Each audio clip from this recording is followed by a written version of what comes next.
Hi friends, అందరికీ నమస్కారం అండి. రీసెంట్గా ఒక వీడియో పోస్ట్ చేశాను కదా, పూరి జగన్నాథ్ టెంపుల్ కోసమని.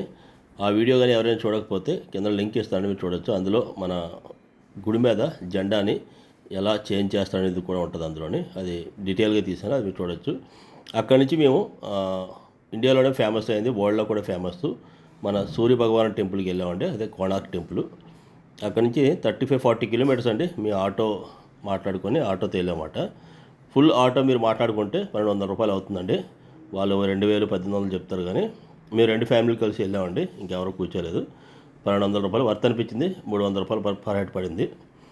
తర్వాత ఈ టెంపుల్ గంగ వంశానికి చెందినటువంటి లంగుల నరసింహదేవ్ అని 1236లోని స్థాపిస్తే అది 1264లోని పూర్తయిందండి. ఈ మందిరం ఒడిశా పూరి డిస్టిక్లోని సముద్రంకి పక్కన నిర్మాణం అనేది జరిగిందండి. కోనార్క్ టెంపుల్, దాన్నే సూర్య భగవాన్ టెంపుల్ అని కూడా మనం తెలుగులో అంటాం. ఈ టెంపుల్ ఎంట్రన్స్లో ఒక మ్యూజియం ఉంటుందండి. జబర్దస్త్గా మనకి లోపలికి వెళ్ళమని చెప్తారు, ఇలా వెళ్ళి మీరు లోపల నుంచి వెళ్ళమని. ఇదే అండి మ్యూజియం. ఎంట్రన్స్ అయితే ఇక్కడ 50 రూపాయల టికెట్ అండి. కౌంటర్ చూడొచ్చు.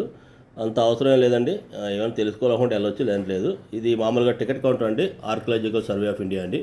ఈచ్ పర్సన్కి 40 అండి. చిల్డ్రన్స్కి అయితే ఫ్రీ అండి. తర్వాత ఫారినర్స్కి అయితే 600 రూపాయలు ఛార్జ్ చేస్తారండి. ఇండియన్స్కి అయితే 40 రూపీస్ అండి. తర్వాత ఇక్కడ మనకి టికెట్ అనేది చెకింగ్ అవుతుందండి. ఇక్కడ నార్మల్ చెకింగ్, కంప్యూటరైజ్డ్ అండి. ఇది స్కాన్ చేసి మనకు లోపల పంపిస్తారు. దీనికి చాలా పెద్ద హిస్టరీ ఉందండి ఈ కోణార్క్ టెంపుల్ని. మనం మొత్తం డీటెయిల్గా ఈ వీడియోలో దానికోసం తెలుసుకుందామండి. ఇక్కడ టికెట్ చెకింగ్ అయిన తర్వాత ఇది లోపల ఎంట్రన్స్ అండి. ఈ టెంపుల్ ఎంట్రన్స్ మనకి ఇలా రాతితో కట్టినటువంటి 2 గోడలు ఉంటాయి పెద్దవి. దాని మధ్యలోంచి మనం వెళ్తుంటే లెఫ్ట్ సైడ్లో ఈ మందిరం కోసం మనకి 3 భాషల్లో అంటే హిందీ, ఒడిస్సా, ఇంగ్లీష్లో కూడా ఉంటుందండి. మీరు చదవచ్చు. దాని మ్యాప్ కూడా ఇక్కడ క్లియర్గా రాసి ఉంటుంది.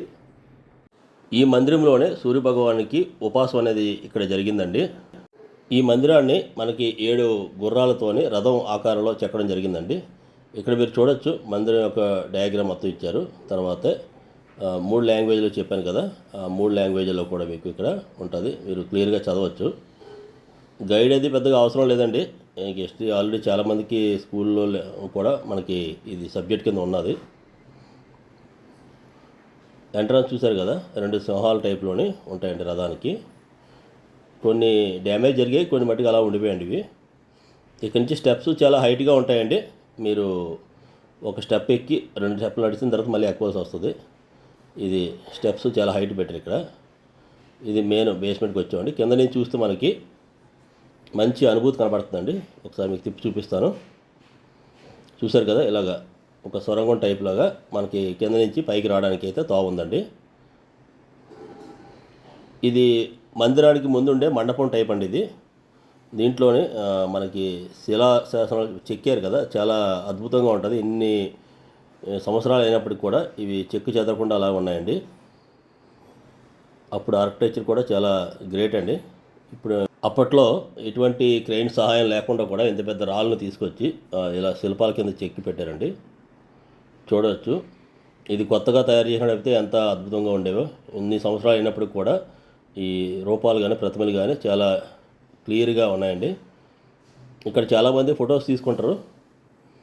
ఇక్కడి నుంచి మందిరానికి మనకి వ్యూ కూడా బాగుంటుందండి. ఇక్కడి నుంచి మనం ఫొటోస్ అయితే తీసుకోవాలనుకుంటే ఇక్కడి నుంచి క్లియర్గా తీసుకోవచ్చండి. ఇది మందిరం ఫ్రంట్ అండి. ఇది సెంటర్లో ఇది మనకి ఒక గోడ నిర్మించి లోపలికి ఎంట్రన్స్ అనేది ప్రస్తుతానికి ఇప్పుడు లేదండి. దీనికి ఏంటంటే కథ ప్రకారంగా చూసుకుంటే పోర్చుగీస్ వారు మన షిప్పుల్లో వస్తున్నప్పుడు వాళ్ళు కంపాస్ సరిగ్గా పనిచేసేది కదంట. ఇది మ్యాగ్నెట్ పవర్కి. ఇదేంటంటే ఇక్కడ మూర్తి సూర్యభగవానుడు గాలిలో తేలుతుండేది అనమాట మ్యాగ్నెట్ పవర్తోని. అంత హెవీ మ్యాగ్నెట్ ఉండడం వల్ల వాళ్ళకి కంపాస్ సరిగ్గా పనిచేయకపోతే వాళ్ళు కూల్చేశారని, అంటే ఆ మ్యాగ్నెట్ని తీయడంతో ఆ విగ్రహం కింద పడిపోయిందండి అని చెప్తారు. అప్పటి నుంచి ఇది ఇలా ఉండిపోయిందండి. అందుకే లోపలికి ఎంట్రన్స్ అనేది క్లోజ్ చేస్తారన్నమాట. మనకి ఒక గోడలా కట్టి క్లోజ్ చేస్తారు. ఇక్కడ నుంచి ఇక్కడ బోర్డు కూడా పెట్టారు కదా, ఇక్కడ నుంచి లోపలికి వెళ్ళకూడదని. చూడొచ్చు, నేను ఒకసారి జూమ్ చేసి చూపిస్తానండి. లోపల వీళ్ళు కొత్తగా కట్టిన గోడ అయితే కనపడుతుంది. ఇదనమాట.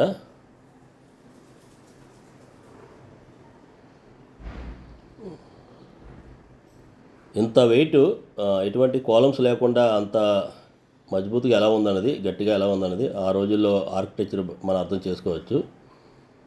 ఇదొక గ్రేట్ హిస్టారికల్ ప్లేస్ అండి. మీరు పూరి వెళ్తే తప్పకుండా విజిట్ చేయొచ్చు. మనం అక్కడి నుంచి చూస్తే మందిరం నుంచి ఈ మండపం అనేది ఇలా కనపడుతుంది అన్నమాట. చుట్టుపక్కల గడ్డి అది బాగా లాన్ వేసి మనకు తాజ్మహల్ వెళ్తే ఎటువంటి అనుభూతి ఉంటుందో అలాగ మెయింటెనెన్స్ అయితే బాగానే ఉందండి దీనికి. ఇది చూడొచ్చు, ఇక్కడ రథ చక్రాలకి ఒక్కొక్క చక్రానికి 12 ఫోక్స్ ఉంటాయండి.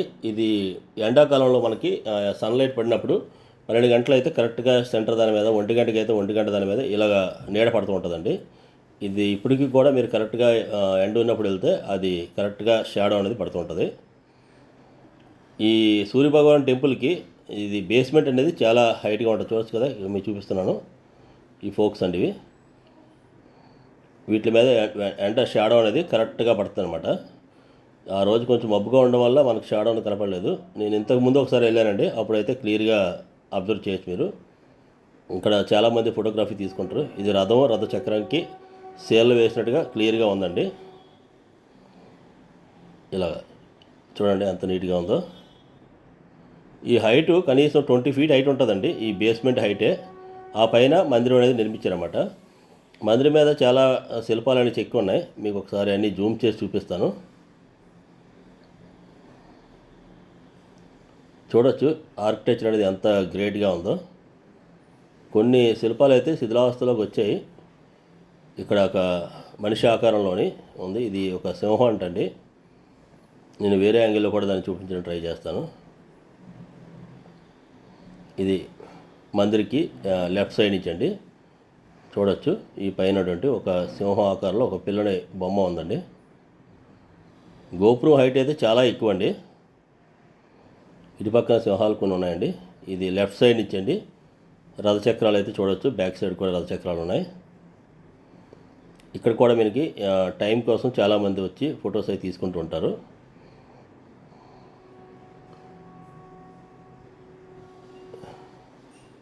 ఇప్పుడు మీరు మందిరంకి బ్యాక్ సైడ్ నుంచి వ్యూ చూడొచ్చండి. ఈ పక్కనే చిన్న ఇంకొక మండపం టైప్లో ఒకటి ఉంటుందండి. మిగతా లాన్ అంతా గ్రీన్గా చూడొచ్చు ఎంత నీట్గా ఉందో. పక్క మంచి టూరిస్ట్ ప్లేస్ అండి. మీరు ఎప్పుడైనా సరే పూరి వస్తే కంపల్సరీగా ఇది కోనార్క్ టెంపుల్, సూర్యదేవ టెంపుల్ని మనం విజిట్ చేయొచ్చండి. ఇది కంప్లీట్ ఆపోజిట్ సైడ్ అండి. ఇలా ఉంది. ఇక్కడ సూర్యభగవానుడి ప్రతిమ ఇలా చెక్కి ఉంచారండి. మీరు చూడొచ్చు నీట్గా. ఈ పైన మెయింటెనెన్స్ కోసం వాళ్ళు స్టెప్స్ అవి వేసి పెట్టారు. లోపలికైతే దర్శనం అంటూ ఏమి ఉండదండి. మనం జస్ట్ బయట నుంచి విజిట్ చేసి వచ్చడమే.